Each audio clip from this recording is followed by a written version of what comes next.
Hi, everyone. This is Mr. Nobody, and today I want to talk about the dangers of group identification from making nobody happy. There is an infinite well of anger to be drawn from. There is so much to be angry about in life, not just in one situation, but for everyone about so many things: the whole world, other people, ourselves, history, chance, life. Anger can be useful and it can destroy us. We're all holding our anger at bay about everything. And sometimes something opens a crack in the wall. Sometimes the whole edifice collapses and we can't keep it in control anymore. If you open yourself up to connection with and identification with others, you open yourself up to anger and shame and disappointment, just as much as you open yourself up to joy and pride and community.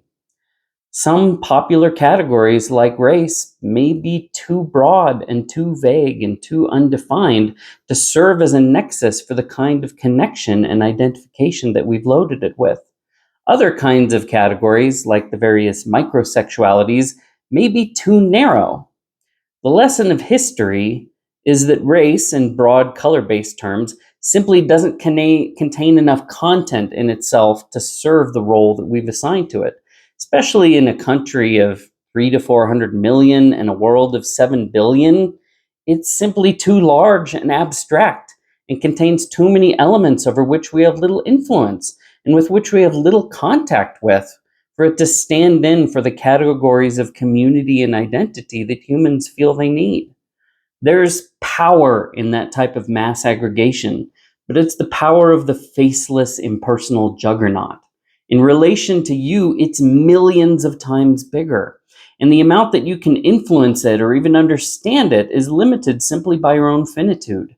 You're far more connected to your own family. You have far more influence and agency. You likely understand your neighbors and coworkers, people in your church or neighborhood, more than many people with whom you share only a racial connection. And while the greatest of all similarities and differences exist at the individual level, mass aggregation based on color is about as low resolution as you could go. That's the wisdom that we gained in the past and have already lost. If we stake our lives and identities and the lives and identities of others on the matter of race, we're bound to be disappointed. That was the message of Martin Luther King Jr. Not that it isn't a dimension of life, even an important dimension of life, but just as John McWhorter once observed when he was in Europe, he was far more of a curiosity for being an American than he was for being Black. And many Black Americans have struggled to find common ground with Africans, and even with recent African immigrants to America. The category of Blackness fails to create much common ground outside America, and maybe less than is claimed inside it. There is value in staking a claim to a racial identity. It gives you a stake and some power within a group. For better or worse, that's something that both Glenn Lowry and John McWhorter, men who I admire, have both done in their own ways, despite their objections to a lot of the current ideas surrounding Black identity. They're trying to do good by means of this connection. But it can come back and bite you too. That's the price that identification exacts. That's the price all connection and identification exacts. But race, especially today, is one of the most vague and pernicious identities. It can load you up with dubious connections, both positive and negative. Pride and shame that have little to do with you or that you want little to do with. Needs you're not equipped to fill, limitations you shouldn't accept, honors and burdens you don't deserve to carry. Our lives and communities are so complex these days, and we don't make them clearer or stronger or more effective by forever aggregating them at the level of least connection and agency and specificity.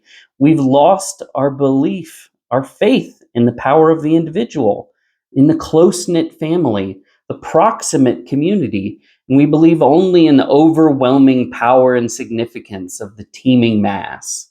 And that is a sad faith that breeds frustration and a feeling of helplessness and insignificance.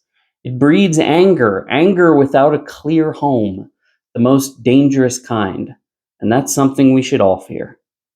That's all for today. See you next time.